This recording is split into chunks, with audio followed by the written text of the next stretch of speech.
I was mobbing through the beach, yeah, the city by the sea. What up?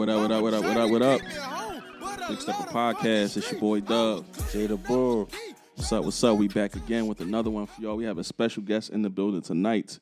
Matter of fact, I'm gonna let her introduce herself. Why? Don't say because you don't. No, I got it. Oh, okay. I thought you forgot already. I mean, I can say it if you want me to. Go ahead. Do it for me. Prove it to me. Julivia Christa. I'm sorry. I really apologize. And I do. I'm right. Julivia, yes. I'm on point. Everyone. Hello. Yes. You was unsure. See how he's asking you, did he get it right? Right. But you Julivia, got it right. You said it right. Welcome to the Perfect. Big Stepper podcast. Let's stop playing. How you doing? I'm doing well. How are you? I'm good. How are you? I'm pretty good. I was off today, so I'm a little spiked up a little bit. Yeah, I took a mental health day today, so yeah, I kind of wind down, Well, that's perfect. So yeah, I had I hear a great that. day.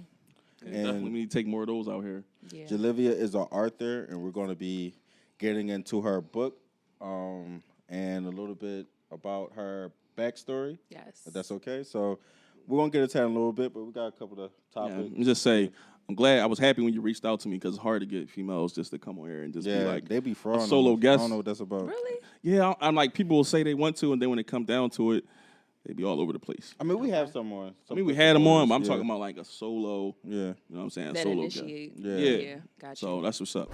Thank you for being in our first. Definitely. Thank you How for was having me. how was y'all weekend?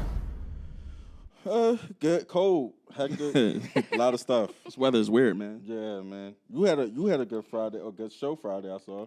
Did I? I saw it. Like y'all had fun. I was like, damn, I missed a good one. They was acting a fool. I ain't gonna lie, man. In a all good way. I didn't know y'all was gonna be that deep. Well, everybody that was in the picture wasn't on the show. Wasn't on. Yeah. Oh, okay, They just was okay. there, so, All right, bet. Right. What But was the I got to show give it a for? listen, though. I didn't listen to it yet, but that's definitely like a good one. Just we did some sports talk. We talked about struggles of young black men and stuff like that. So Love it. something small to put on. It was like an hour and 50 minutes actually. Yeah, It was all right. going. Look out for that video coming out loved soon, it. right? Yeah, I think so. Love I think so. Yeah, when that well, comes the out, audio let is me out. know. I Go. want to definitely. I mean, if that's something that's gonna be like publicly, like Of course. Yeah, If you don't like definitely sports, tune you in. probably have to skip like the first 50 Hour. minutes. First 50 minutes. No, but I'm definitely gonna give it. I like sports, so I'm gonna give it a listen. How My was Friday though, I wasn't there. I wasn't able to be there. Forgive me to those guys. And definitely be there the next time For sure. But I had a show, Polo G, at the American Dream Mall, which is a dope ass mall. You ever been out there? No. It's a dope mall, man. I have to try it now. I think I'm being aged out though, bro. When last time you been to a concert or like probably something? I mean, that's another thing too. I did go to a young artist concert, but I felt aged out. I really did. It was like 16 to 17-year-olds. Oh, Like I wouldn't some have been able people to do brought it. their kid, like literally their kids, because it was in a mall and it was in the. And guess where they decided to throw it at? Where? At the part that's like Nickelodeon themed. So there's like SpongeBob and shit everywhere. I'm like, is this a fucking kid show? And I would have thought so, right? Until you get in there and you start hearing thoughts and ass and all this. I'm like, wow, this is a confusing space. Right. I don't know who this for. Like, you ever watch a movie, you're like, who's this for? Right. Kids or adults? That's how I felt at this goddamn show. But it was fun, though. My homie took me out there, so it was all good. last concert I went to, bro, was October, matter of fact. I went to go see Benny the Butcher. Oh, that's a grown rap show. Yeah, it wasn't no kids. There was no in that kids. show. No, not No one. kids going to Everybody see was Benny. probably damn near at least my age. He probably a little older. Like, Yeah. Tim's The and youngest all- person I Tim's seen and was the everything. person that was with me. He was like 26. Oh, I can't true. remember the last time I've been to. Actually, I went to a concert last year in August. I went to see Dexter Daps. Y'all probably not familiar with him unless you Not listen to reggae. Sure. He's a very popular heard the name. dancehall artist. I have one song I probably heard over the summer. My Call friend Me told If, I'm sure. Yeah. But yeah, like I went there in August, and then before that, I went to Nicki Minaj concert, and that was like years ago when she had it in Jersey. Nick. like, Nicki, yeah. I don't go to concerts. It's just not my. I mean, So you're I a like Nicki fan? live. Yes, of Nicki course. fan. Of course. Who's not a Nicki fan? Are you guys not Nicki fans? Oh, Okay, so okay. I Here's the thing. I'm not a Nicki fan. I just have harsh criticisms Okay. over only because of like the last couple of years. Like, Okay. I just feel like she's been acting a little like beneath herself. And Okay. then I recognize her as the queen of rap. But sometimes she don't move like it. Like, you know what I'm saying? Like, get into those squabbles with Kylie Jr. and shit like that. No, I would agree. I would know what I'm agree. saying? I feel But like she should definitely maneuver a little bit differently. Just because of Like, who that's she but is. I was a huge when you went, I probably was a huge fan at that time when you went. What album was she out with at that time? I don't know, You don't but remember? like If it was Pink Friday, that was the shit. Pink think- Friday was that shit. I don't care what nobody said. it might have been. It might have been. If that's the first album. It might have been. I don't really remember for sure, but I just because I didn't even know that I was going. I got told the day of. Oh, Me and my okay. sister got surprised with like what's up. tickets. And That's a big concert to It was get like around my surprised to. birthday. That's Yeah, cool. It was dope. I liked it. And your birthday, speaking of that, happy belated birthday. Yes, thank It was just her you. birthday yesterday. And then she Steppa with the Steppas. Yes. That's what's up. Yeah. Did you have a good weekend overall though? I did. I worked on Friday, so I'm a makeup artist. Cool. Self-taught makeup artist, and I worked Friday, I worked Saturday, and then that night I went to dinner for my birthday. So I worked for my birthday, but I also did something that Got I to do love, something which is pleasurable. to eat. That's what's up. Yeah, That's everybody lovely. loves that. Everybody loves that. That's Yeah. lovely. That's lovely. Saturday, I went to Top Golf, Yeah, the spot. that is my spot now. I'm gonna put my name up there somewhere. on the wall. Yo, bro, I was embarrassed. I ain't gonna hold you. Was you trying to swing hard? Yeah, and that's See? every time. Miss. From another big guy, bro. Huh? You like I thought that I had to go in there with brute strength. You know what I'm saying? But no, you gotta. Yeah, you know what gotta. I'm You saying? gotta. It motion definitely it. is a smooth action. You gotta Yeah, be definitely. smooth with it. Well, you learn as you go. So your second I time, didn't you're get. gonna do better. Did you make any of the points when you I go? was killing that shit. That's what Yeah. I'm saying. But Oh last man, time I I was suck so I had a bad. little strategy. I was good. I was tight. I was telling niggas they couldn't see me in ball and shit. Like I was just. I mean, I went bowling Saturday. I didn't have the best night of my life. Yeah. As far as my score. Did I ever tell you the first time I went bowling, I was so, like, just another embarrassing thing. I'm always embarrassing myself. I thought I did really well. Come to find out I was playing the whole time with the bumpers on. Did not know. I swear to God, did not know. I thought I played really well. I thought I was doing. Oh, I was like, oh my! I was like, I ain't get one gutter ball, bro. How old was you? Huh? How old was you? If you was an adult, I'm done with you. Hell yeah! I was man. at least like 20 something. Actually, I think this. It sound around real the time I'm 2020-ish. Yeah. It was actually like one of my wife's like family members' birthday parties. It was for a kid, but I wasn't a kid. And I wasn't aware. It was my first. I didn't go bowling much, and I was just like, "Yo, I'm not getting no gutter balls. This shit is crazy." It's all right, bro. I had a bowling party in like 2019. It was like probably the best one I ever had. Well, the only party I ever had, but Yeah. it was all like, I had a good time. One of my cousins came in there, cock diesel, and straight gutter balls. You know who I'm talking about too. But he ain't never come back out the bowl. He again. said straight gutter Yeah, balls. he come in, you know what I'm saying? He's a little strong. He threw that Try joint straight gutter Try to ball. hawk them Yeah, joints. it ain't, you know what I'm saying? I get the biggest joint. I get like a 15. No, not me. I go for the lightest balls. My arm was hurting like a motherfucker though. No, I'm not trying to do all that. My arm was hurting like a mug, bro. Like my arm was hurting until this afternoon. Like I was drawing on Saturday. Is bowling that fun? Bowling is. It's different. weird because That's it my don't favorite sound thing fun on to do. paper. When you there, That's when you enjoy- got a little- I enjoy myself every time I go, but like when somebody like I don't really think off the rip it sounds fun until you're actually there. I mean, I never had a bad bowling experience. Like That's where I true, didn't have right, fun. that's Every true, time I yeah. ever went, even depending on who it was, I always had a good time. And depending on what alley you go to, some of the alleys like some of the lanes, the joints you go to I've are pretty been cool. all of them. Huh? I feel like I've been almost everywhere. Where's the one up like near? Isn't there one up like Philadelphia Mills? Feasterville? That joint popping. Yeah, like that I went there like a couple months ago. Oh yeah, I like that one. It looks cool in there. And Been everything. there. I've been South Bowl, North Bowl, Lucky Strikes. The only one I haven't been to is the one next to Punchline. R.I.P. to Adam Lanes. Airy Lanes. Yeah, Airy Lanes or Adam Lanes. Remember Adam Lanes? What is it? That's on summer. What is that? well, you know I'm from the other side. Yeah, so. yeah, yeah. I remember Airy Lanes. Yeah, And I Airy remember Lanes is still up. niggas was shooting out no, there. Airy Lanes got shut down. Niggas. Airy Lanes got. I used to live around the corner Yeah. from Airy Lanes. That joint got shut down though. But that was like the only joint you can go to in high school because they didn't care about age. They didn't care about anything. Like at Yo, Lucky we Strikes, you had a- to be 21. on some crazy shit. We had our school was so poor, bro. That was our like one of our trips. Yeah. And we couldn't even. Oh, man. They couldn't even get us a bus to go there. We had to walk to that joint. And one of our teachers ended up getting snuck. Like so, he got rocked. Well, like it was low key. It was a setup from a teacher. I mean, from a student. Like we were walking through the hood, so he was able to call somebody. Like, it was just crazy, bro. And I'm just looking like, that was just so rash in the first place to have a bunch of students and a couple of teachers walk through the hood to airy lanes. Like, That's effed up. Yeah, no, that's a setup. And every way, it's effed up. they literally set this teacher up for failure, That's bro. definitely a setup. Like, oh, man. Oh, we got some other topics. Let's move on.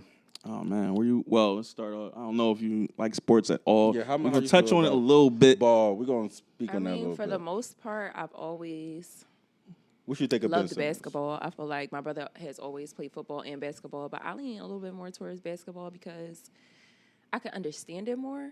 I feel like if I was to know a little bit more about football, I would probably like them the same, like it honestly. more. That makes sense. Yeah, I don't dislike sports or anything like that, though. Like, I would go watch a game, Okay. live or whatever the You case know who may Ben be. Simmons is? No. Okay. I've heard of him. you Like, shouldn't. I feel like I've heard the name. You don't have but to. It's cool. Yeah, it's all right. He's out of here anyway. I just want to hear He's somebody. I just was hoping you say, yeah, he a bum. I was just want to hear something. Oh, that, No, but we had the All-Star weekend over the and that's another thing about this homie of mine. He's like a real homie of mine. We go back years. His birthday always lands on a goddamn All-Star weekend. Right. So that's another thing. I'm like, bro, I'm never going like, as long as I'm friends with you, I'm never going to get to see the All-Star games. so it's like every year. Huh? It somehow lands. Yeah, well, Yeah, I because got don't they put the All-Star game on different dates?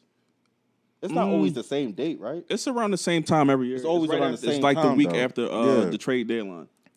I don't know. But either way, yeah. I'm just playing, though. That's my man. So I don't mind that. I'm just saying. What was the All-Star weekend? Was it good? We had a mid skills competition. They did mix up the program a little bit. Like, instead of like just doing player versus player, they did it was a team full of the Antetokounmpos. Yeah, man. Killed me. And it was a team for Cleveland, and it was a rookie team.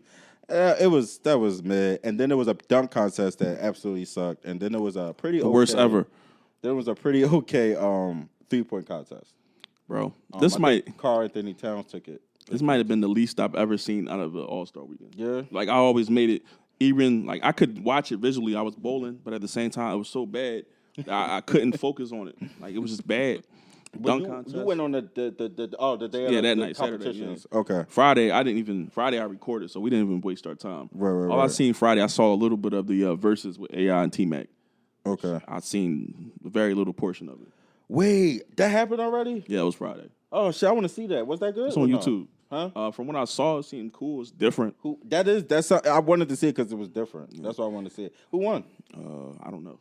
Like, Like, I don't know how they do it. Like, they were apparently they were like preparing the regular verses, they do it the same way. They don't never have really a winner. It's by us. by how we feel. By the way, the But I think last they were verses doing was highlights stinky. though, and I thought that was a pretty dope concept. Like, Yeah, it is. battle highlights for highlight. Like, Who you like that's over the dope. two? Well, you from Philly. I already know where you're going with it. Yeah.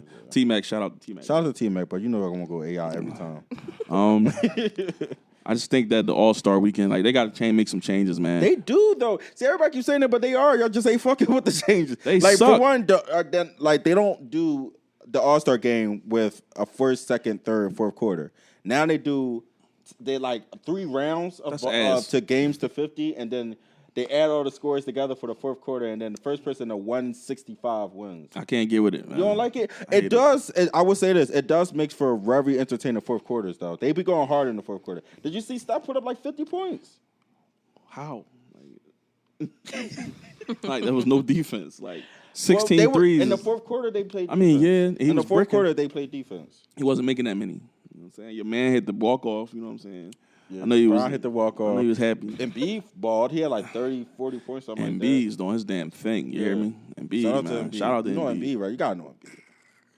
No, Is that like a nickname? it's his last name. He's pretty last much name. the best But player. he's our best player. He's like one of the best players.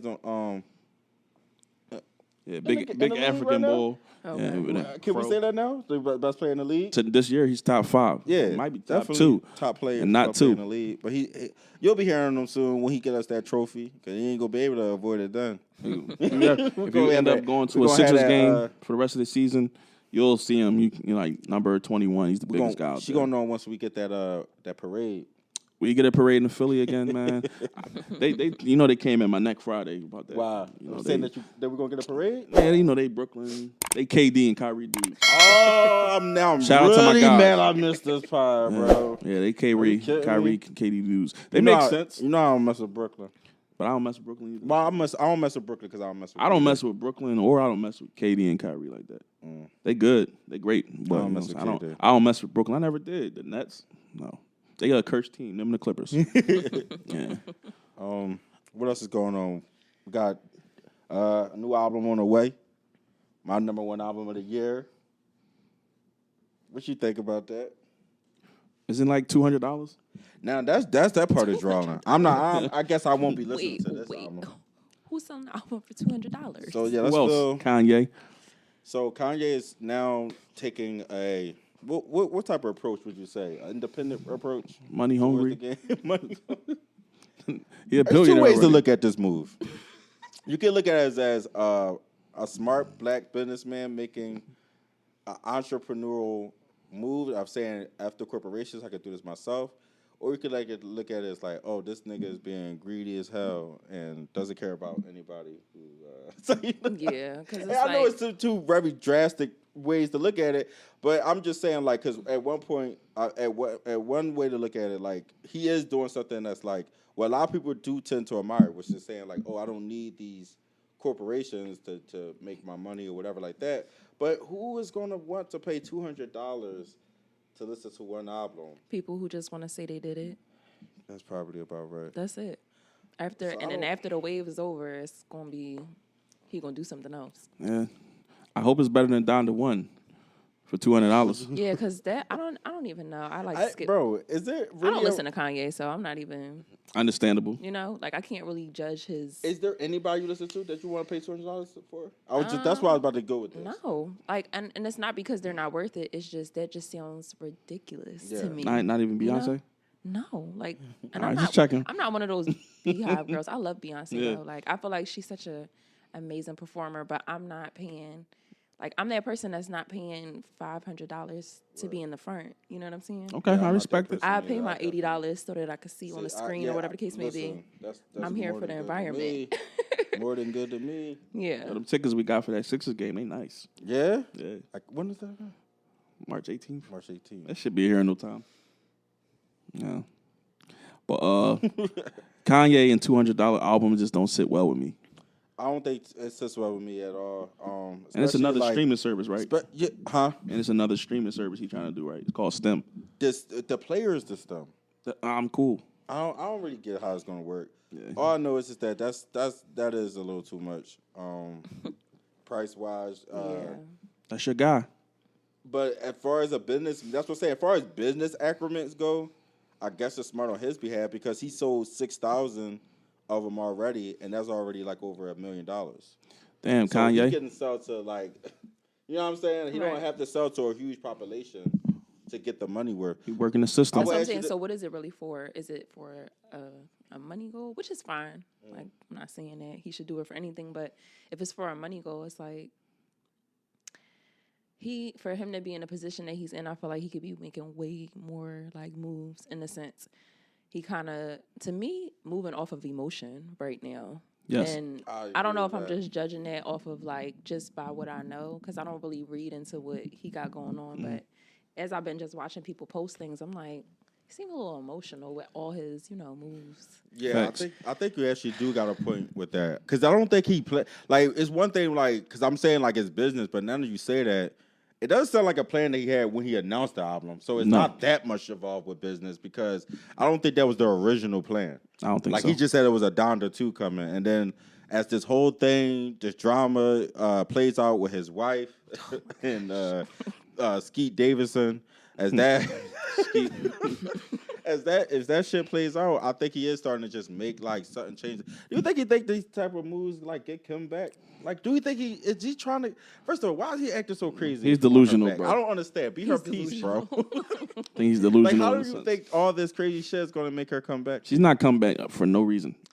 Yeah. Sorry. I saw a funny comment that was like, Kim better than me. I would have been let his ass back in the house. Like just off the strength of all the stress he just adds. What about to the stress she situation. got going on? It's like, I just know get some your women money. are probably like, just take Yeah, it back just because get you're the hell- embarrassing me. get at it- this I point. mean, that shit over with. Once she started popping out with Pete Davis, for me, Oh, I'd that's have what been was off. over for you? For me personally, Yeah. like if I had an ex and I had a wife and we separated or whatever, and she got a new dude publicly, I don't want you no more. That's just me personally. But I don't. Kanye, they I don't know. Kanye a little different. Like he wasn't taking the situation serious. Like, oh, I'm just gonna let her have a little fun with Ski. Ain't no and she'll such come thing. back.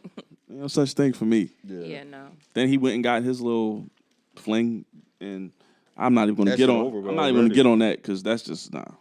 Yeah. So yeah, I was one question about the $200 album though.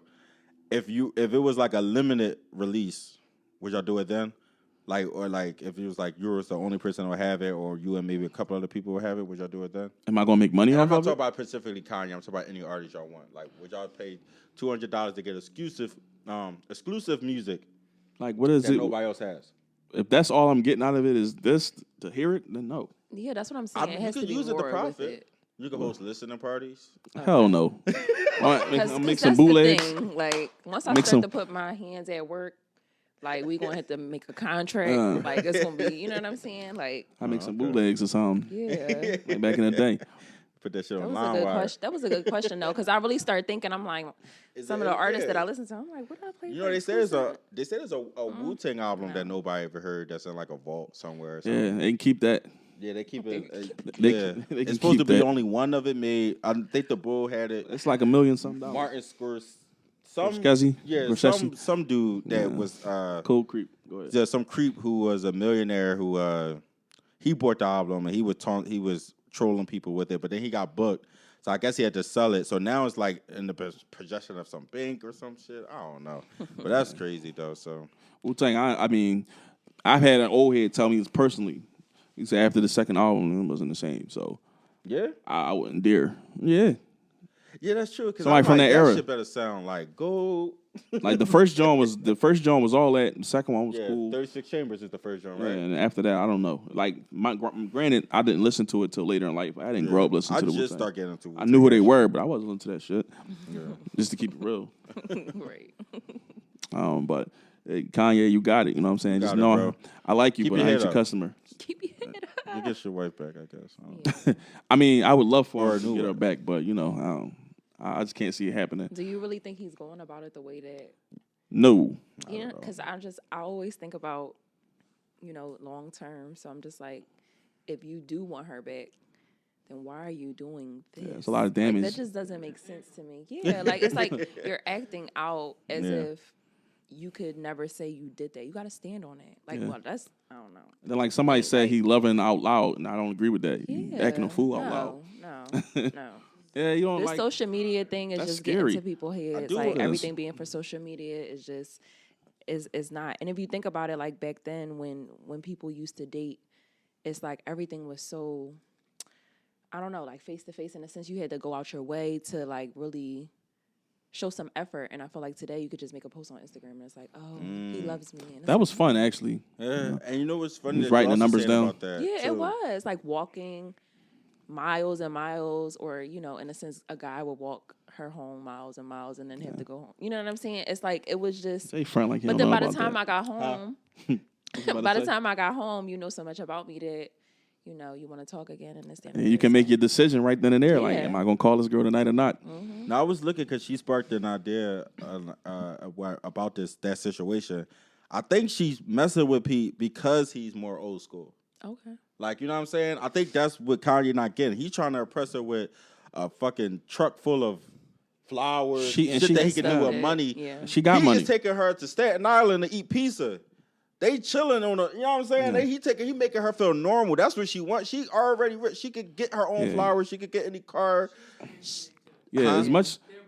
Well, okay. I don't Much know if bad I can hear stuff. E, but she made a good point too. She might also be acting out. That's true too. Like she might be looking for something different because it's the complete opposite.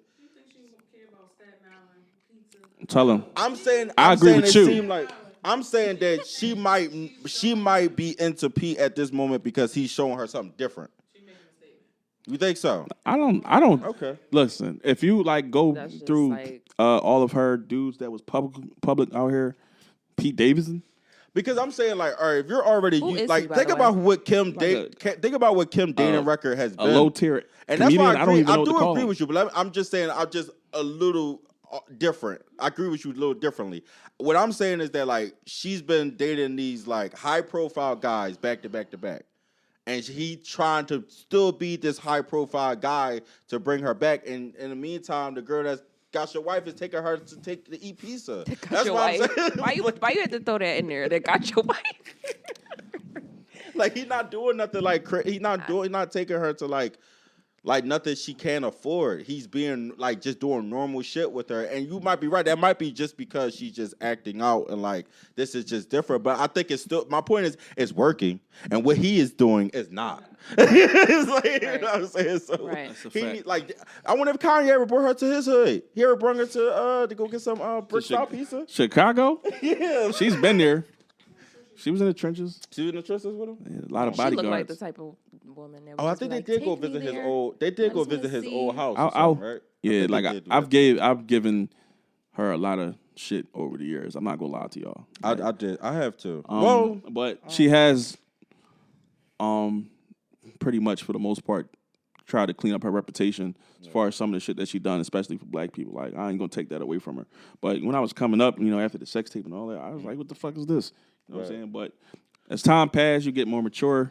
She's done a lot of stuff. Honestly, my opinion of her has always been kind of in the middle because I don't like when people get piled on. Like I'm not into piling on people, especially like unless it's like for something that you deserve to get piled on. Like anybody who had like a dickhead, like they deserve to get piled on. But like if we just piled on her because she's just too successful and she had a sex tape, that's not a lot for me to hate a person. I think it was You know I think it was what I'm more saying? about the Like, family though, the way they went about it as a family. They used to say little stuff like the Kardashian curse. It wasn't just her. Yeah, that's what I'm saying. But why would I not like them because everybody else is doing shit? Because people making don't shit up respect the about way them? they got it. You know what I'm saying? They feel like That's what I'm saying. I I I'm don't wanna not say into it, but, piling on people over that. You know what I'm saying? You gotta actually be a shitty person for me to not fuck with. Like not like to say, oh, I hate this person, or I don't like this person. You have to actually be a shitty person. Like I don't just like not like a person because I don't like their certain business. some people think she was or shitty their at some certain point though. things. Huh? Some people think she was shitty at some point. When Like was she a shitty person? when Like she I don't married- remember her ever doing. I just think she had motives behind some of her marriages. Like when she married the NBA dude, like bro, I know it's just TV, but you can tell if somebody really in love with somebody or not. Like, come on, man. Yeah. Like marriage not supposed to end that damn fast. Right. It ended as fast as they started it, and then she took his bread, and he'd never been the same. She didn't take his bread. Did she take his bread? Yeah, in She court. was richer than this nigga. It don't matter. That shit got taken in court. Signed them papers. Man, Chris Humphries was a dumbass. He though. was I cool. can't I remember. mean, he has his fault in it too. Like Yeah. she was Brittany Jenner before her, like in a different way though. Oh, you think? Oh no. In a different sense though. In a different sense. Because Brittany actually tried to get her coming off of men. Kim had her own like. Besides the shit she did with What Ray is he J, talking about? She got her coming off of a sex tape. And then her family ran with a successful ass TV series that had nothing to do with men. What did the TV show got to do with men? Bro, where Nothing. did you first see Kim Kardashian with a black man? Ray J, right? Okay. All right. And then then was after it- that, bro. she should have fell the fuck off like everybody Yo, else. did you ever- Sex tapes don't keep you hot. How many sex tapes have been out there? Sex tapes do not keep you hot. it's another one. Like, huh? It's another one. The one Kanye was talking about. He took from what did he say about the laptop? He went and he bought it or whatever. Yeah, what about it? It's more than one sex tape. What I'm saying is though, the trajectory of it is her jumping from black man to black man early on. Maybe she slowed That down. was, like now. I said, that was a perception I feel like was put on her. It was real. It was, but You know how many these rappers said in their songs they had sex with her? But I'm not- why is like, that you her can- fault? That's what I'm you- saying. Why, I'm trying to figure out the I point feel of where you the coming correlation between. Who fault This is is it? her fault that people didn't fuck with her. What did she do that made her people not fuck with her? Culture I keep hearing vulture. about what everybody else did. Culture vulture. How everybody else said she was this and Culture that. and vulture. Bro, we don't what a culture vulture is. The same Once way you say again, Drake is one. Why that. can't she Okay, be so one? the culture vulture thing. Let's look at it this way. It's not that we don't Let's like look at her. it this way. I hate always bringing him up because y'all say I hate this nigga. But people say the same thing about Drake. They say he's a kosher vulture. You know why they say that? Because shit don't pop until he does it. Once again, is that his fault? Is that Kim's fault? Or is that everybody else's fault who pays attention to when these people do this shit? But it don't take away from them being there. Why does that make you hate her? Because when she do something, people pay the fuck attention. I don't think people should hate her. I don't think people should hate her. I never thought. But that's where I'm getting at. I'm not saying. I'm just saying. People hate Kim K. That's what I said. My opinion of Kim Kardashian have never been like extra high, but I never got the level of hate that she received. We're men, first of all, bro. So it ain't never really been us. If Kim K came to me at some point in my life and wanted to get down, I would have dated her. Like, I'm being honest. Right. But it don't really be the men that be talking bad about her. Yeah. Women, no disrespect. But I'm not saying really us. Right. But it's reasons why women. I don't know what the demographic of Kim hate is. I just knew she had a lot of hate. You ever and seen? I just was wondering, like, well, what did she do to y'all? Who milk? She ain't black, but she acting like it. Right. That's the basis of it. She don't act black. She don't. She follows the culture like the entire America do. Bro, if you look around America, all these white people want to be us, bro. She had cornrows. Y'all about to have me out here saying stuff I shouldn't be saying. They do. You're not lying. So she's not doing nothing different. Listen, if you're walking down the street with a white girl and she got a fat butt, right? You know, if a white and a black older woman probably walk past, you know she's gonna have something to say about it. But should she though? It's not about what she should. That's how life works. I know, but that doesn't mean she deserves to be hated for that. I'm not talking about hate. You keep saying hate. Okay, so what is your point? Oh, because I'm just saying she didn't deserve the hate. People don't fuck with her for their own personal reasons. Okay, all right. Like you don't really fuck with Drake like that for your own personal reasons because you feel like he's a cultural. Well. Something just happened to my heart. Listen, they say it so often to me that they get me to agree sometimes without thinking about it. So when he's just saying you hate Drake, I'm numb to it. But I absolutely do not hate Drake. Drake was actually one of my favorite rappers. I'm a very high opinion person, and I also very hard on things that I feel wrong. That's why I feel like I can understand. Yeah, like when I feel wrong, when I feel like you're doing something wrong or you did something wrong, I'm not gonna ignore it because I fuck with you. And I feel like a lot of people do it, especially people who are in certain fan bases, like Nicki stans, Drake stans, or any stan. They be see how we was able to agree on that Nicki fact that you. Yeah, exactly. And you're just like my man Hook, like my man who I do rap Q with. He's a huge Drake fan, but he's 100 about everything that's wrong or not right with him. You know what I'm saying? So I respect that more dialogue. So I get written off as a hater because I keep it 100 about Drake. And a lot of these Drake fans that we have on this show, a lot of people come up here, they love Drake, and they don't want to acknowledge there's nothing wrong with him. They just, oh no, he's the best rapper. For the record, I don't think for the record, I don't really think you were a Drake hater. I don't really think you're a Drake hater. Yeah, I know he be fucking with me. That's why I say I'm numb to. That's why I just agree because I know he's fucking with me. But you're here, so you actually look at serious. I'm like, okay. Yeah, it's like he knows I'm not a Drake hater. It's just that's like how I feel about certain shit he do. No. And I feel like it's a similarity there between him and Kim and like that culture rooted shit. Yeah. But I'm gonna keep the same energy. I think for me, like I said, it's more about the family as a whole. For me, not really her. I get it. I feel like the universal hate between the Kardashians is that people feel as though they got their fame over practically nothing, and then they use certain cultural things that capitalize off of it. Bro, like I'm just say this one last example. Like how Black China is a little crazy, but how the fuck did Rob Kardashian pull her? Like, let's keep it real. Like on a regular basis, on a regular day. I'm pretty sure she chased them down. I mean, but we know why though. But we know why. Right. She got that. She wanted to get pregnant. If his name was Robert Brown, she wouldn't be with Bull. Exactly. So I mean, they got their name. They did what they did. Shout out to the Kardashians, y'all. So something wrong with them because. So wait. So hold on. Let's go back to that real quick. So. Nothing wrong with them. They capitalized. They did what they supposed to do. Wasn't Blac Chyna in the wrong with that situation? Don't y'all feel like she was the one in the wrong? Yeah, she knew what she was doing. She knew exactly. She practically chased, acted like she loved this nigga, got a baby out of it. But what I'm saying, and they got the fuck out of it. But that's what I'm saying. Like, if it wasn't for his name, she would have never did that. That's what I'm saying. So why do people hate them? Well, shit is happening to them too because of their fame. He fell for the okie doke. Yeah, he fell for he looked like a nut out here because of who his name is. So it's like we hate them because of that. Like men, a lot of times dudes like that, they'll give a woman a baby based off of some stupid shit like that. Like because of Blac Chyna, he's stupid. Don't get me wrong, he definitely is a sucker for that. But I'm just saying, like, I'm not gonna I don't know what I'm saying no more. Bro, we can get you can. Now I love the Kardashians. That's what I'm saying. I can't ever keep it 100. He obviously watches the show. He obviously watches it at home, but it's cool. I know. I watched the season that Kanye came in. So you didn't watch the Joe and Lamar Odom? Actually, Chloe and Lamar was actually probably had the best show out of all of them. They was. They were funny as shit together. Shout out to Lamar Odom. Shout out to LO. Let's get into our guests, man. Let's get into our guests. All right, so we're gonna get to you. What about me? All right, we're gonna start off. I read your. I did. I bought books for you guys. Okay, cool. Hey, like, Yeah. I definitely read into your page, your story, and everything as soon as you reached out. But I'm not gonna say too much. I just want you to get into your story. And then after we do that, we can talk about the book and everything. Okay. So we get into your story. However deep you want to get into it. for just so we be clear, your book is about your story, right? Yeah, my book is Right. my So that's why we're testimony. tying it together, just so y'all know. So it's crazy because usually people always ask me like how you guys started. So I would have to start like, prior to me even knowing I was writing a book.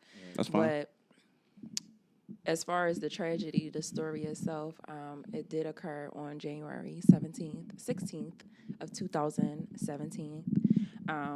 And I had a same-day surgery. It was a general surgery that happens almost every single day that literally people go in the hospital for and walk out. And it was a hernia repair. Okay. Hernias are hereditary in my family, so Mine's too. that's how I got it. Yeah, and I didn't really care to get surgery. Like I wasn't like fearful of it or anything like that. So this was like totally an unexpected experience for me. Like I walked into this with no like signs of something going wrong. So this was like a and that's when it hits you. I hate that. Yeah, it was a real shock for me. Oh, man. It was crazy though. So that day, I'm getting the surgery or whatever the case may be, and I guess I could just start from when I woke up. Sure. Like the moment I woke up, I honestly just remember seeing like a bunch of lights over me, and I remember feeling some type of sensation throughout my body that I couldn't really define at the time. But I told my mom, who was sitting to the right of me, I believe, and I just, expressed to her that I felt like I'm about to explode in a sense. Like, I don't really feel too well. And she just starts to ask me, like, can you go a little bit more into detail? And I'm just like, I don't know. Like, it just feels like something's wrong, like, with me. So normally when you get surgery, you feel like you have a bunch of saline and all types of stuff throughout your body. Like, you don't feel like normal or whatever the case may be. But this wasn't like a abnormal feeling. It was a little bit of fear in there as well. Like, so it's kind of like I knew something was wrong deep down inside. Excuse me. I just didn't want to speak up about it. So my expression was, I feel like I'm about to explode. So at the time, I was. When you say that, I'm sorry, but do you mean that physically or Yeah. like mentally? No, like physically. Physically, like your physically, body like my feels body. like, wow. That sensation that was Okay. developing over time became, okay, I feel like I'm I about feel to like about to explode. bust. Wow. Yeah. Okay. Like, so, of course, I started to be more scared after that, but still without even knowing what was really wrong, I still kept myself calm. You know what I'm saying? I didn't really, like, go crazy or anything like that, but the nurse had asked me to eat something because I couldn't leave the hospital or get discharged until I was able to make a bowel movement, because the surgery that I had was in my abdominal area. Anytime, I think any surgery like that. You have to. It's like protocol. But yeah, so before that, just slightly before that, I felt some type of pressure on my stomach, and I'm just like, I don't know, like, what's going on, but I'm just like, I have to go to the bathroom, and I can't use the bathroom. Right. And then a lady was like, no, you can go because you have a catheter or whatever the case may be.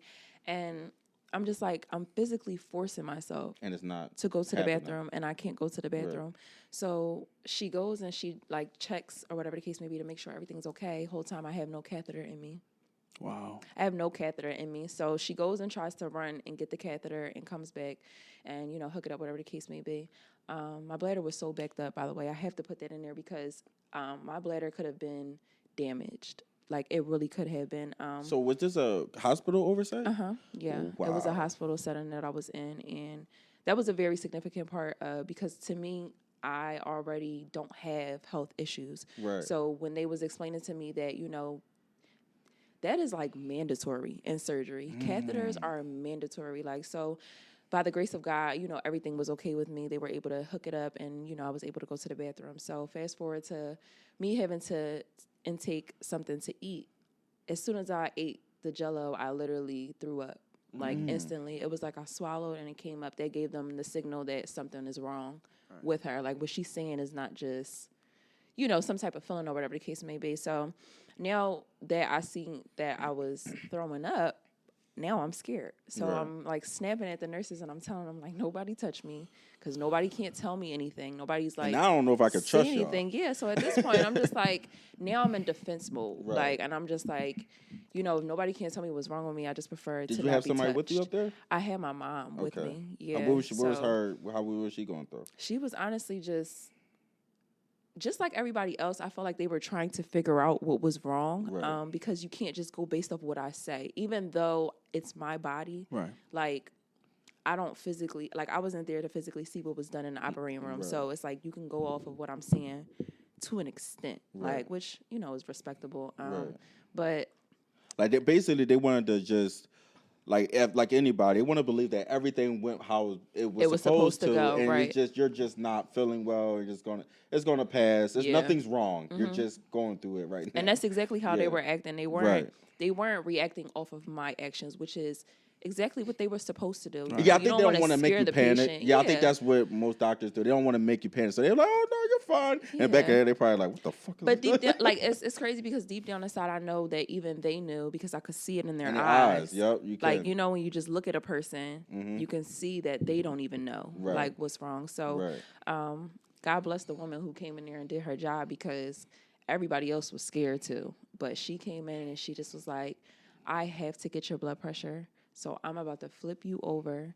And, you know, like, she just was telling me, like, I'm in charge, like, of your life. Like, this is, like, not nothing that we can go back and forth about. Like, she gave me this little pep talk. But within that pep talk, she was just telling me, like, I'm going to do what I got to do. So she flips me over. And in the midst of her flipping me over, my blood pressure was extremely low. It was about, like, 64 over, like, 40-something. Okay. Which is, like, heading towards is shock. Bad? Yeah, oh, like that's heading towards bad. shock. Okay. So I literally lost conscious after that. I woke up in another room. Like right after she expected? Yeah, right after she read my blood pressure, I literally don't remember anything after that. Like from my memory, I don't remember anything. But, you know, my mom was telling me that I was being transferred to another level to be monitored by 2 other physicians that I guess just had to like stand over me in a sense to just make sure that, you know, my vitals went back to normal because it went down, but once they moved me, it was like I stabilized. It was a very like weird transition, but you know, it happened. And so I'm in a room sitting with a couple of my family members, my aunt, my sister, one of my friends at the time was there with her son, and we're literally just standing there. Everybody's just standing there, and I'm laying there. And I remember at the time I was in a relationship, but we were like, it was complicated at the time. So we were together, but not, and I still felt like he needed to know what was going on. Just, you know, like, yeah, like that was just me. So I remember asking my friend to, you know, can somebody just call him or whatever the case may be. After I said those words, I asked my friend to just like hold my hand because I was so cold. Like, and if you didn't know, like when your body starts to go into shock, your temperature like starts to decrease and you start to get very, very cold. And it was like, it was happening. But again, with everything going on, I wasn't really paying attention to, I'm freezing. So eventually, at once. Like everything is just like happening. So I'm like mentally like out of it and I'm tired and there's just so much going on that I started to realize I was cold because I started to shiver. My friend started to hold me and she's looking over my shoulder at the monitor. So I'm laying this way, basically. Like, imagine me, like, laying this way on a bed. She's sitting on my bedside to my right, and she's looking over my shoulder to my left, and she sees that my heart rate is dropping. So she goes, is that, like, you know, like, real? Like, is it on, in a sense? Mm-hmm. Which was kind of, like, a crazy question because why wouldn't it be on? Yeah, but you don't want to still, like, it was like she was saying it out of fear. Like, is that really, like, dropping right now? And right after she said that, every time I tell this story, I just think, like, everything is just so significant. Everything happened, like, at a certain time. But as soon as she said that, our alarm went off, and all these doctors started running in. They started suiting up in, like, all of this, you know, PPE, like the protective equipment. Okay. And they're, like, pushing my family out, and they're just like, we need Dr. Brown now. Like, that's all I heard was just, we need Dr. Brown now. So now I'm thinking, like, okay, so again, like this is really how I think in real life. Mm-hmm. I always think like long term. Like I'm just Right. like I'm like thinking like where is this about to end? Like, and I don't know why I'm set up that way, but that's how I was thinking at the time. I'm like, they're saying they need somebody. Like, what if this person don't show up, or what if this person take too long? Like, that's what I'm thinking about. Like, so I had needed a blood transfusion. That's what was wrong. So I got an emergency blood transfusion. And that's when emergency transfusion is Yeah. when you don't have enough blood, right? Or It's when you're I know you get blood, but why did you need it? so at the time I didn't know. Oh, right, But they right. said that they could just tell from, I guess, the heart rate. It was my heart rate that was dropping. Right. And then my blood pressure had never, like, once my blood pressure had went low, it never went back up. Right. So that was just a sign of internal bleeding. Right. Like, that's just usually, like, how So they... you needed more blood. Yeah, whatever the case may be. But still at the time, they didn't know, like, what was really wrong. They Right. just was like, blood transfusion. Let's so just we go want to with give that. her, a blood transfusion. So they give me a blood transfusion. And I literally remember them just throwing like a clear blue sheet over my head. And I remember like the nurse standing up next to me. I didn't know her from a can of paint, but I asked her to hold my hand because now I'm like petrified. Yeah. I'm literally thinking like, yo, like I'm about to die. Yeah. Like, and just watching them run in the way that they ran in and just, just was saying things and stuff like that. It was like really putting me in like a feeling of doom. Like I started to feel like, wow, like this really might be the day like I go. So I had the blood transfusion and it was a success. And I woke up in the ICU. I lost conscious once again, just like the same time when I got transferred to the second level. And when I got to the ICU, I remember the surgeon being there. I remember my mom being there. And I just remember them having a discussion about how they were going to keep me overnight because they wanted to monitor me. They wanted to just make sure that everything was okay. Even though I was supposed to be discharged that day because of everything that had happened. Yeah, I mean, we already saw one thing was probably normal. We don't really know. So we're just Life is so want to crazy. make sure that she's all right. So they did keep me. But 10 minutes after that, I fell asleep. So 10 minutes after, I remember being like, how somebody shakes you, but they don't really want to shake you. So Right, they trying to get... I remember being tapped. Like I remember a tap, and I opened my eyes, and the surgeon starts to relate to me that they're going to take me back to the operating room because I've been bleeding internally since I woke up. From the very beginning when I was saying that I felt like I was about to explode. And so he probably shouldn't have told me all of that at once. But once he told me that, I started to break down.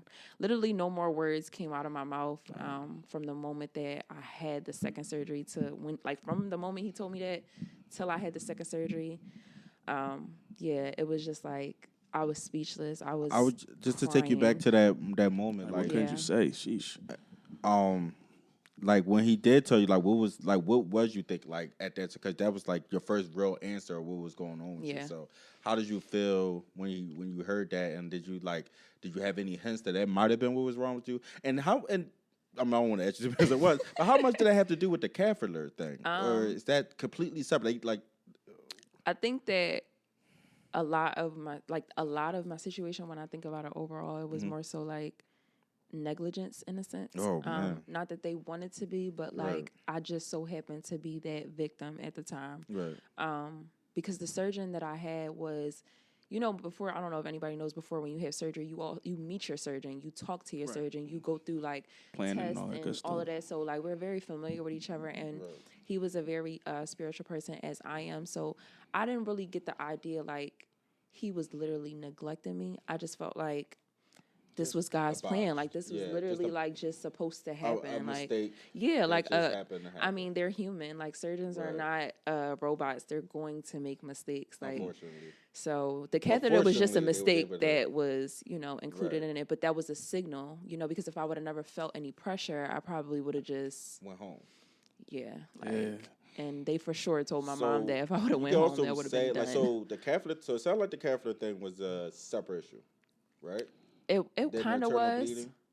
It kind of was, but overall, internal bleeding was the issue. Okay. So whether I had the catheter in or not, I still would have felt like I was going to explode because I was already bleeding internally. Okay. Like that's where the the first, like, I want to say the first amount of pain came from. It was it was like this sensation that I just can't explain. Like, then I felt the pressure of having to use the bathroom. Right. So I guess, like, to me, in my eyes, it looked like that was like, you know, a sign, like, speak up. Like, you can't use the bathroom. You have to speak up in a sense. Because I wasn't trying to say anything. I thought, you know, just for me having a surgery, I'm just in pain. I'm just, and a lot of people, you know. all they think when they got the surgery, they already think about going home. They want to get Absolutely, out of there. yeah. And that's what I was thinking about. You did speak up. Yeah. So, like I said, though, like, how did you feel now knowing what was wrong with you? I was in disbelief, just to be honest. I couldn't believe it. Just walking in the situation thinking like I was supposed to leave today. And just like, I'm sitting in the ICU and I'm just like, wow, like, did he really just say that? Like, but then again, like, I'm already at a 10 with my emotions. So once he said that, It was just a breakdown overload. was evident. Like, that was going to happen. Like, I wasn't going to be that like, was okay. 5 years ago, so he was a youngin'. Yeah, I was 20 years old at the time. And it was like 2 weeks before my 21st birthday. So it was tragic. But the second surgery was a success. I remember them taking me through like a hallway to see my family because they definitely said that this was like life or death. They had my mom sign some papers. I remember my mom laying over top of me crying, like literally like, I can't even believe I'm about to sign these papers. My dad at the time is still doing what he does for work now. So he like, he's not really like home. He does like his job requires him to be on the road 24/7. Yeah, so he's like over FaceTime, like looking at the stuff. And it's just like, yeah, it was. Be there for you and everything. It was tragic. Seeing my family in the hallway is what really. I mean, it wasn't tragic. The best thing. Yeah. I mean, the situation was bad, but I mean, luckily it didn't turn into a tragedy. Yeah, no. Because you're still here. So yeah. So how did this inspire you to make your book and go about that? So it wasn't even the tragedy itself. It was what I went through after the tragedy. So I had battled depression. My bad. Go ahead. Do your thing. Yeah. So after the second operation, it was a success. So I ended up having a 12-inch scar, which I'm absolutely in love with. And it is something that I like once didn't really like pay attention to, like, but just like thinking about it and having to reflect of it, like on it over the years, I realized that this scar like means more than just me surviving. Like, this is proof that God is real. So I was, you know, like I said, it wasn't just the tragedy that made me want to tell my story. It was me battling depression, me going through post-trauma, me having suicidal thoughts, having a suicide attempt, surviving a suicide attempt. And then I'm like, if I did it, like, I'm just imagining like how many people went through that and hasn't gotten through it yet or hasn't gotten out of it. And just like me, you know, all my life, I just always been like this optimistic person. And I've never been through like, I want to say like a time of where I felt like I was mentally like stressed out or anything. So I really feel like that situation put me through, you know, a state like I had to go through like some type of transition. This was all God's like way of, you know what I'm saying? Like moving me. Yeah. Like, so at the time when I was battling it, of course I didn't see that I was going to write a book about this. I had to endure the, you know, the experience. So, what made me like want to write my story, like I said, honestly, was just thinking about others like who were in that situation. I'm just like, I have to be like a breakthrough. Like, I can't imagine, you know, like just, I know I can't save everybody in a sense, but just knowing that I could put some type of impact on what it is that I know just based off my experience. Because I think every success stories help. So absolutely. Like, I don't think you're right. You can't go wrong with at least reaching out. Because even if you change one person's mind, you know, get one person thinking a different way, like, and it's going to do more than one person. But I'm just saying, like, so I definitely understand that. Yeah. Yeah.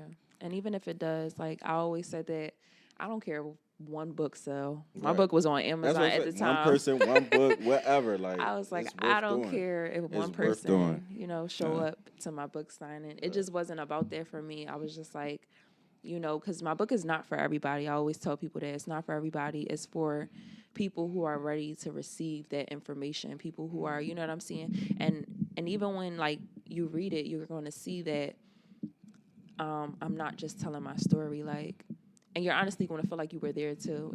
I wrote it in such a beautiful way. It's crazy. You told the story very well. That first, really, yeah. So I mean, can it's been a imagine. while, so I've said it so many times, but at the Right. same time, it still feels like the first time I've ever told it because I always remember something more significant every time. Like, wow, like Usually God how it really goes, yeah. had His hands, like, you know, throughout that whole situation. So Wow. I was blessed to, you know, come out of that situation, and I wanted to be able to bless other people, because, you know, I'm a firm believer in God. I believe in Jesus Christ, and I read, you know, the Bible, and the Bible tells you that, you know, what you go through is not for you, and it's not to, you know, hinder you, but it's to grow you, it's to prosper you, to mold you. So once I knew that my tragedy was going to turn me into, you know, something that I wasn't even ready for at the time. But I just walked, you know, I walked the path.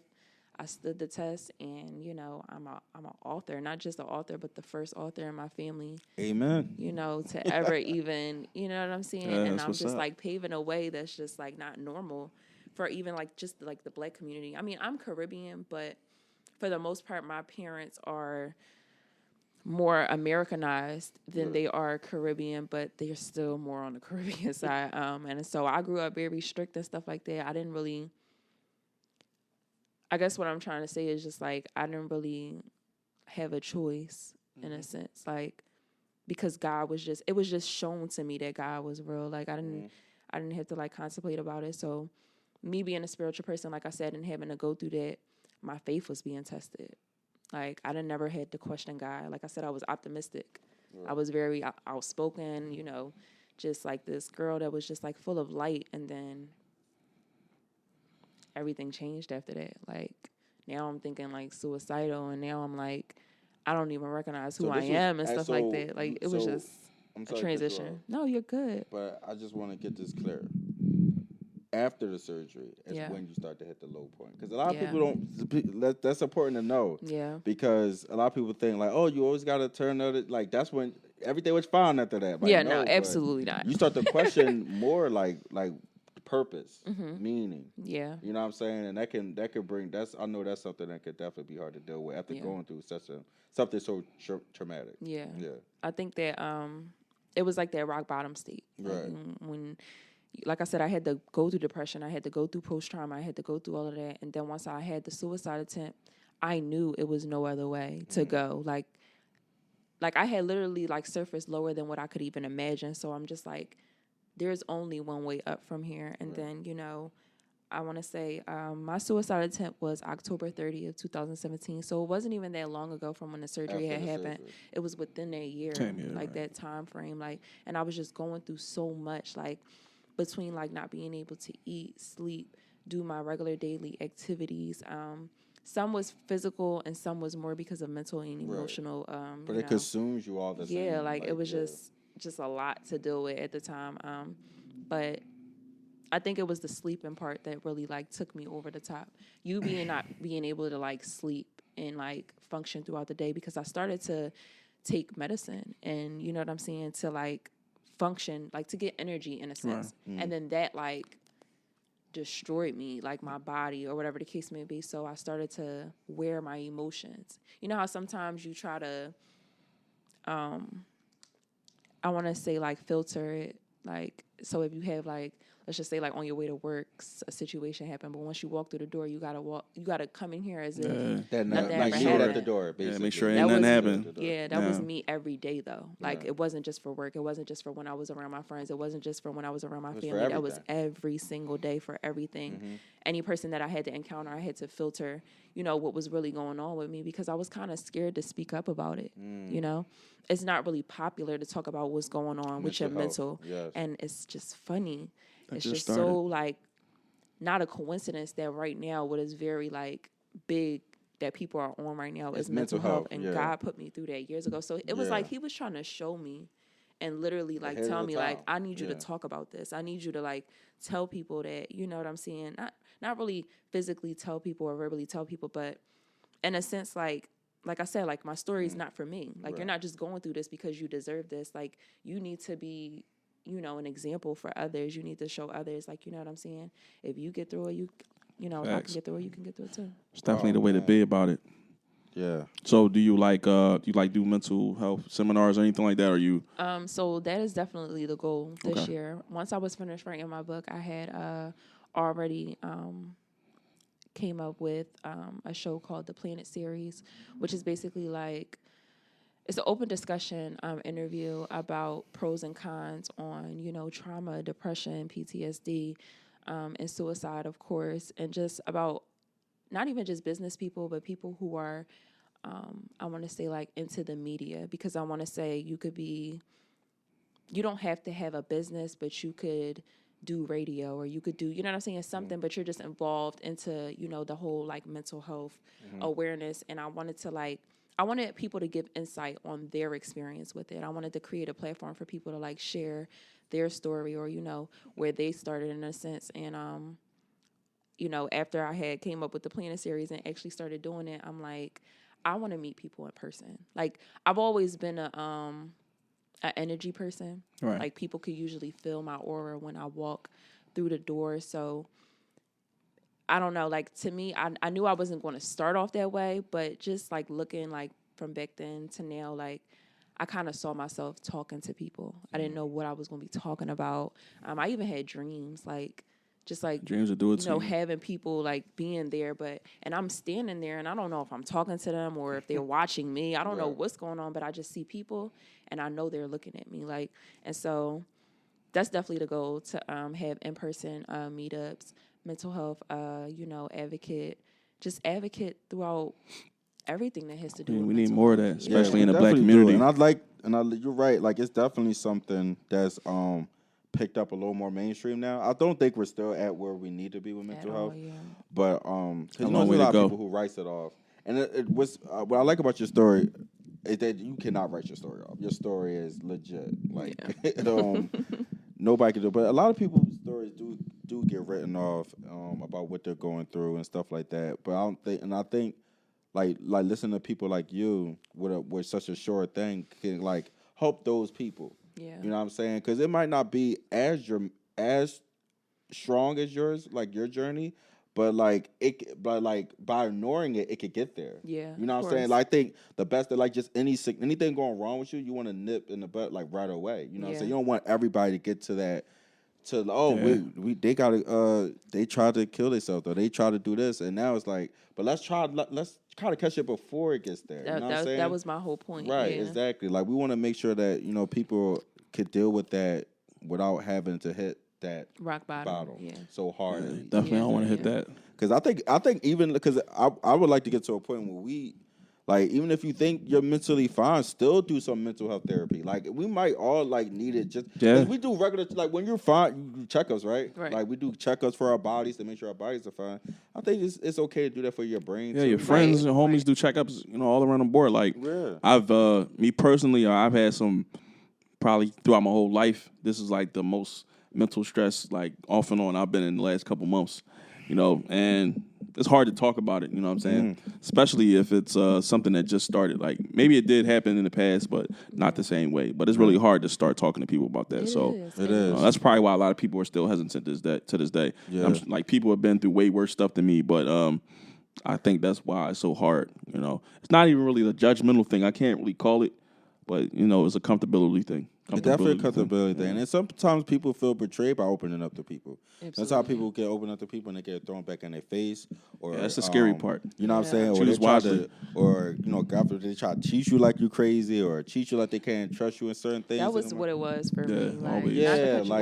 Like, crazy thing. I didn't want nobody looking at me like I was crazy because I was just fine, in a sense. That's how I looked at it. I'm like, I was just fine. I'm not about to talk about the stuff that's going on through my head, the fact that I, hear this, see this, and all this stuff. Like, who's going to, not in a sense like people would think I'm lying, but I'm like, ain't nobody really going to believe me. They just going to think I'm having a bad day. Like, but those bad days. Yeah, that's what they're downplaying. That's what I meant about how, like, downplay those bad days. How people express their mental health, it could get downplayed until they have to do something drastic.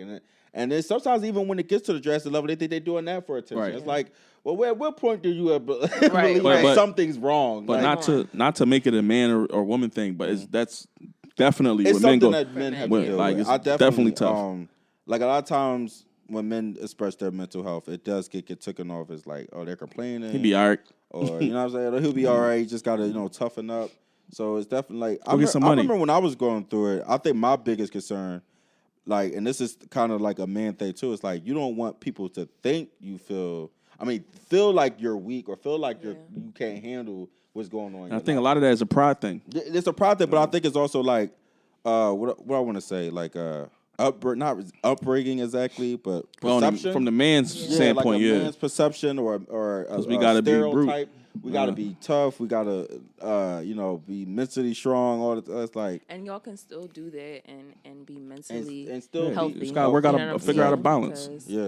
That's really what it is. I always tell people you can't stop life from happening. It's like things are going to happen. It's just out of your control. But how you respond is everything. Yeah, it's everything. And so you're going to have them times where you feel like, what you're going through is like really beating you down, or in a sense like I can't put my head around this. But with every situation that occurs, I feel like it's always teaching you something. Like it's always to show you, like everything that happens is happening for you. It's not happening to you. So like, and Les Brown wrote that, not me. I don't want y'all here think, you know what I'm saying? I'm a writer and all, but Les Brown, he wrote that, and that quote is like, they literally stuck with me, and I've been like, you know what I'm saying, just thinking about it ever since, because in reality, like I said, I didn't just survive. Like I went through a transition. Like I became somebody that, you know what I'm saying, I didn't even see myself becoming. Like it's just so crazy. Like to be speaking, to just be talking to people and all of that. Like I'm very reserved. I'm very to myself. Like I said just a couple of minutes ago, I'm from the Caribbean. So when my culture itself, our business stays to us. I do know that to be true. Yeah, oh man, I think that's black people in general. But yeah, it's definitely black people for sure. But the Caribbeans is like, you know what I'm saying? No, like you don't talk to nobody outside the family. Yeah, no, you know what I'm saying. So it was also just, it's just funny like how God was just like moving with me. He was like, you gonna worry about people? You going, you know what I'm saying? Or you gonna do what it is that I say you're calling, right? And I answered the calling eventually. Like I definitely kept running though. I talk about that in my book. That running stage is real, because you don't physically see yourself running away from your calling. It's literally like once you get out of that, then you see like the running you were doing. It's like you see like okay. My big question for you then is, how are you today? I am well, 100% healthy, 1,000% healthy. Okay. That's what's up. I actually work out. I was already fit and athletic prior. I was about to ask you with some mental health things you do to help. I was, a fit girl. I was a cheerleader. I was a gymnast. First starting out when I first moved to America, I started doing gymnastics. And I've always been a performer. So when it came to dance, it came to all that kind of things. I was just moving. I was, you know what I'm saying? So today, now to be a fitness inspiration, you know what I'm saying, to people it's just not a coincidence, I want to say. It all makes sense at the end of the day. We gotta get in the gym. Yeah, you do. I'm playing ball again, so you might as well join me. I really do want to play ball again. Yeah, you should, I just told niggas at Topgolf they couldn't see me. All right, keep that energy when I see you out there. No, but definitely. So is there any what are some things people do to take their some stress away, better their mental health? What are some things Please tell me. So I'm gonna start off with what I like to do personally, and then I'll do some recommendations, I would say, or some advice. So me, I love things that have to do with self-care. I'm very into natural products and all the types of stuff like that. So I like to do things with my skin. Pamper yourself. All Look of that good, type feel of good. stuff. I like to work out. Yeah, I love to learn new things. That's something that puts my mind at ease. Even though it's a challenge for you, you know what I'm saying, to learn. For me, if I tell myself I want to learn this, that's something that, you know what I'm saying, helps me when it comes to my mental. Something that also helps is just honestly and truly building my relationship up with God, really striving to have a relationship with God. Definitely. Really, I'm talking about that was the main point of it. It's more important than a lot of people think. Yeah. It is, because you really can't do it without God. I'm not trying to over exaggerate or whatever the case may be, but I tried. Like, I literally, like, tried to do it without God. The moment I did it with him, it was just like, why did you take so long? Like, you know what I'm saying? Like, some things really just be, like, right there, like, for you to just, you know what I'm saying, grasp upon. And you don't see that because of things that's in your way. And it could be people. It could be it could be so many things that you know what I'm saying, could be in the way of that. But, like, when you focus on God for some reason, like, what the battle that happens up here starts to get a little bit more easier because you're dealing with somebody that's all knowing, that's,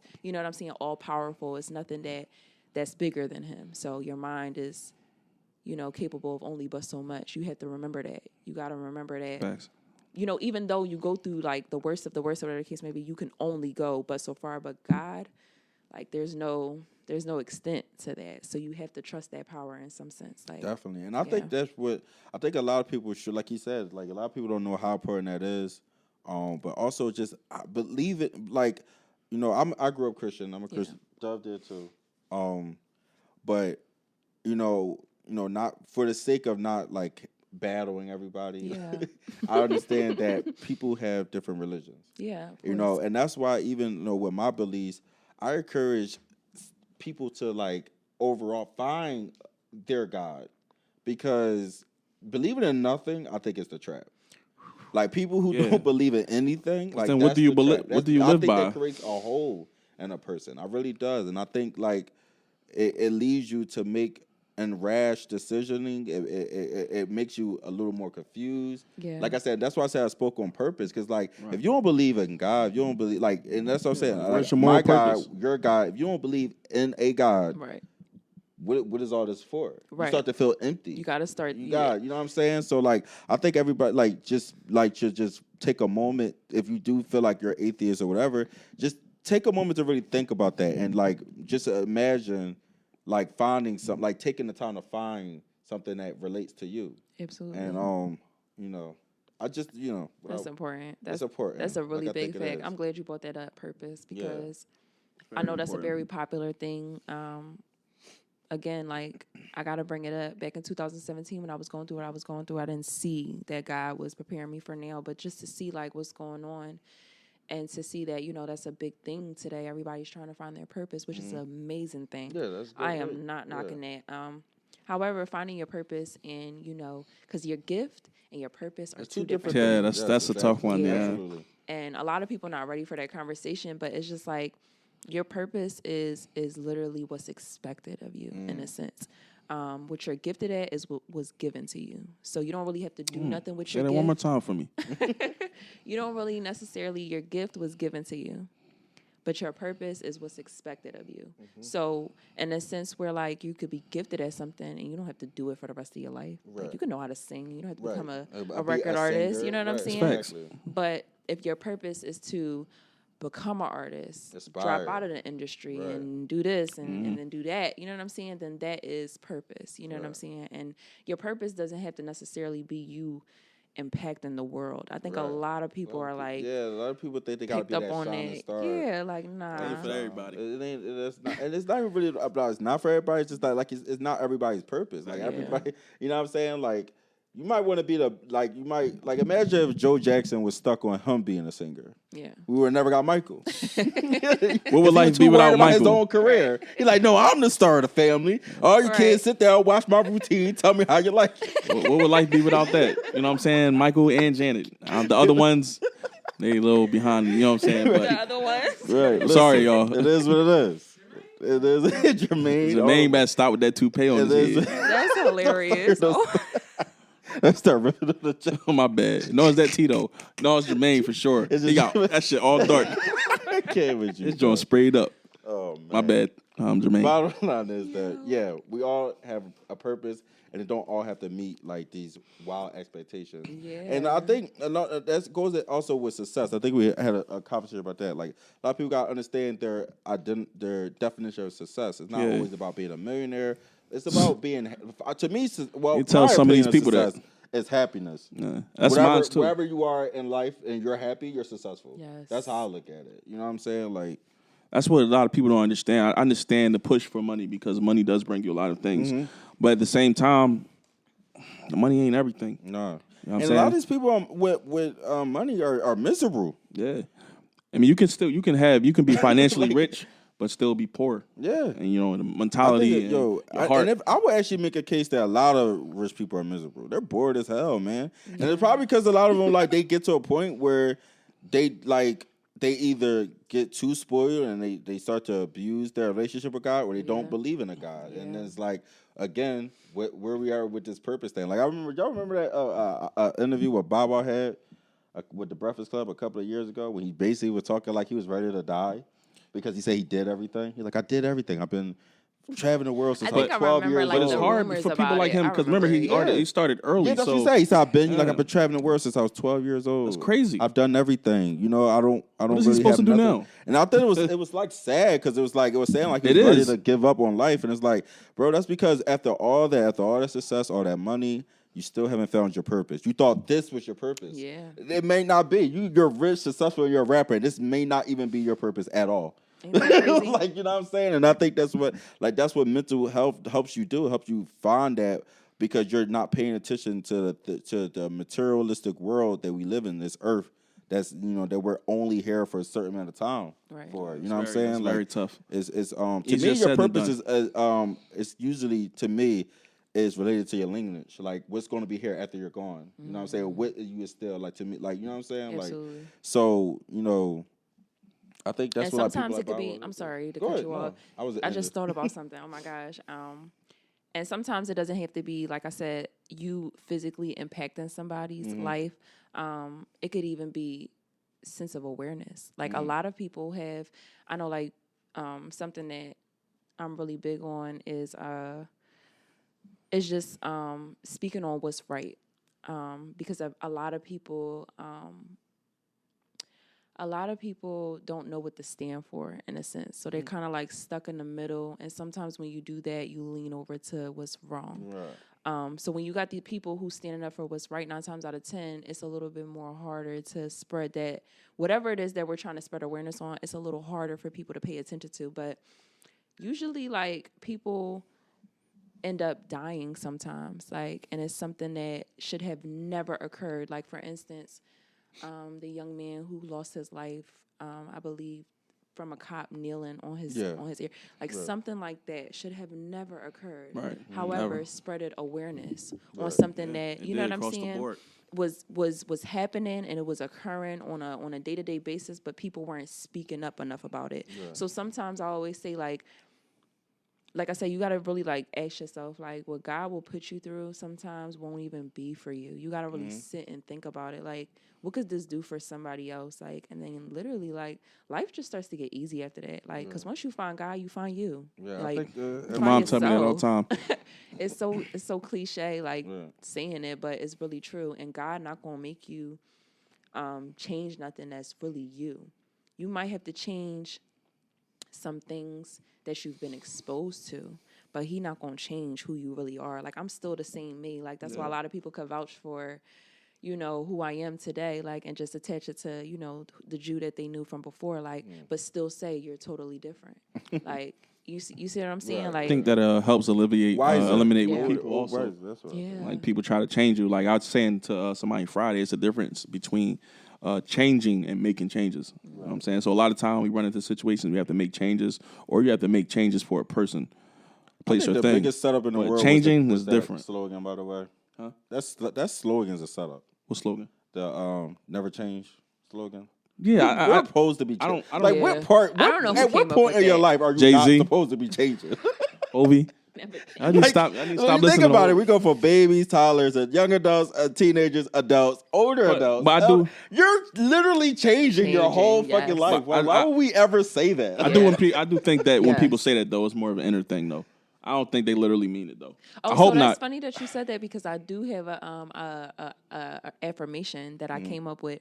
And that's what remain you means. Like, so in a sense, like, never change, like how you're saying, that's kind of like the other way around, because stuff going to happen to you and people going to definitely hurt you. But remaining you, that take you far. Yes. Like, And it's hard, and I think, with that, I agree. You should Stay sturdy. Stay to your core. Stay to what makes you a good person. Yes. You know, so people should be more like that. But don't tell me never change. Keep your soul and intact. When I start like doing more mature shit or not doing the that's different. Yeah, you know what I'm saying? It's like, oh, you changed. Man, this nigga I think it's more of a change and progression. Progression is everything. Maturity, you know what I'm saying? Yeah, all that. They all go hand in hand.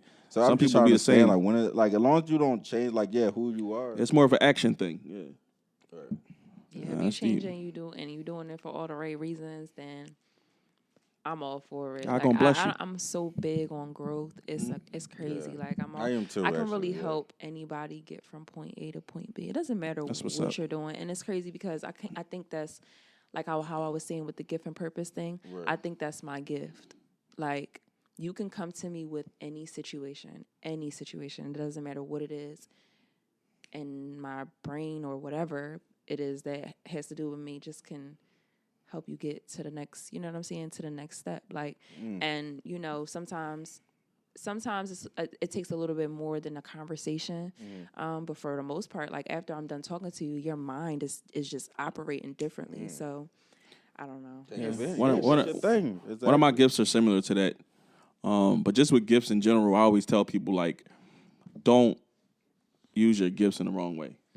Especially like I know men, we have different gifts. We might have the gift of gab. We might use it the wrong way for women. You know what I'm saying? Just stuff like that. I just tell people, like, especially young dudes, you got a gift. You're doing something good. Don't use it always. You can't always use stuff like that for your personal gain because then that's when shit get messed up. Absolutely. I've been there. I think I have a good gift of like seeing people. Like, that's good.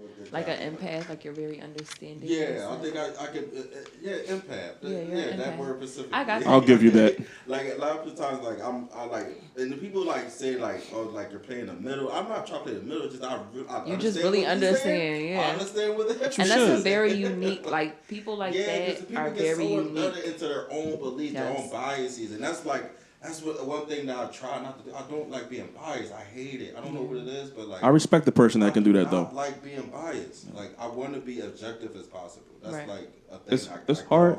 It's hard to talk to people that's biased because you're never gonna get the real out of them if they're biased all the time. And also, I noticed when I started to like ignore my biases, it made me strong. Like when you start to take other people's opinions, and when you take other people's opinions, don't mean you have to follow them. That means you just come to an understanding. And if it works for you, then you may adopt some of it. Yeah. You know what I'm saying? But I just think overall, like being able to listen to somebody else's point of view can really do wonders for a person. And for mental health, especially if you're talking to a mental health expert. So, you know what I'm saying? Just make sure, like, don't write everything off or everyone off just because, even if you heard something negative about it. Like, you know what I'm saying? A lot of people, like, even if what you heard negative about might even be true. I don't know if everybody can do that. Let me speak on that part. Like not everybody can like indulge in negativity and still be themselves. Like for example, I like a lot of like explicit hip hop. Yeah. But I can listen to that and still be myself. Like, You know what I'm saying? I like I said, I like understanding it. Yeah. You know what I'm saying? I like coming to understanding with things. Mm-hmm. So I don't get too invested in well, if I'm listening to this, that must mean I like it. I want to be like them, or I want to. Right, you know I feel you. That's not how I am. I feel you. Yeah. So, Miss Julivia. Yes. Where can we find your book at? Give us the name. Well, I know the name, but you gotta get the people the name. Yes, the name of my book is called Honeybee Healed. Honeybee Healed is literally a guide to how to perceive hardships in life. Like I said, you don't have to go through anything to read my book. My book is definitely for whoever's ready for it. I will say you have to read it with open arms, open heart, open mind, because it's a lot of information in there. And if you don't go into it with an open mind, you're probably gonna stop at page 11. And that's just me being real. Yeah. Your biases at the door. Give it a good read. Me being real. Yeah. But you can find my book on Amazon. It's definitely on Amazon. I have copies on hand that are autographed. So if you do want an autographed copy, you could just find me on Instagram. Even though I'm located in the Philadelphia area, you could still DM me on Instagram and I could still ship it to you. You want to get my handle real quick? No, Yes. we'll definitely get that. Oh, you can say it though. You can say it Yeah. though. But we'll put it on the screen for you. My Instagram is MissCarnoFace. That's MSSCarnofVCE. And yeah, you can find a link in my bio, the Amazon link. And yeah, like I'm just excited to distribute this book because I know, like I said, it's not just about me testifying and telling my story. Like that's the bonus. By the way, because all glory to God that I'm even here to even tell this story. But literally, like this book, you might read the book and it might not be for you, but you gonna know somebody it's for. And because I know I wrote that book with that intention, and to just have gotten so like much feedback from it in so little time, it scares me. Honestly, what this book might do for people. No, don't be scared. Be ready to embrace it. Let's go. Well, you taking new clientele? Yes, I know, right? I mean, well, see, I'm just saying, if you want, you know what I'm saying, if you need some clientele, you know, a couple ladies watch. Yeah. I need a checkup. I mean, clientele is where you said you're an MUA, right? Yeah, I am. I got the abbreviations and all that down pat. Oh yes. Yeah, my makeup artist. My makeup page is different. I kind of try to separate my makeup stuff, but my makeup page is Julivia Christa Makeup. And yeah, like if you need makeup consultation, bridal events, anything, literally, I'm a professional, self-taught artist. Like literally. My work is speak for itself. I don't go around. I don't even promote as much anymore or anything. I think my clientele has literally grew from just like that's my presence, right? Yeah, like my experience with people. Like people call me like, I found you from this person, not social media. That's like, dope. And it's just word of mouth. That always works the best. Yeah. You put out the best product, it's going to be in return. Yeah. So that's what's the great about that. For sure. So we're wrapping this up, bro. Yeah, man. Thank you for coming. Thank you for coming through. This is very great. One of the realest conversations we ever had. Oh, thank you for having me. Thank you. Yeah, definitely. Another episode, Big Steppa Podcast. In the books. Me, your boy Dove, and Jada Bull. Hit that like, hit that subscribe. Y'all definitely watch this video, listen to the audio, do both. All right, we're gonna have them both out to y'all as soon as possible. All right, y'all have a good one. Steppa with the Steppas. Yo.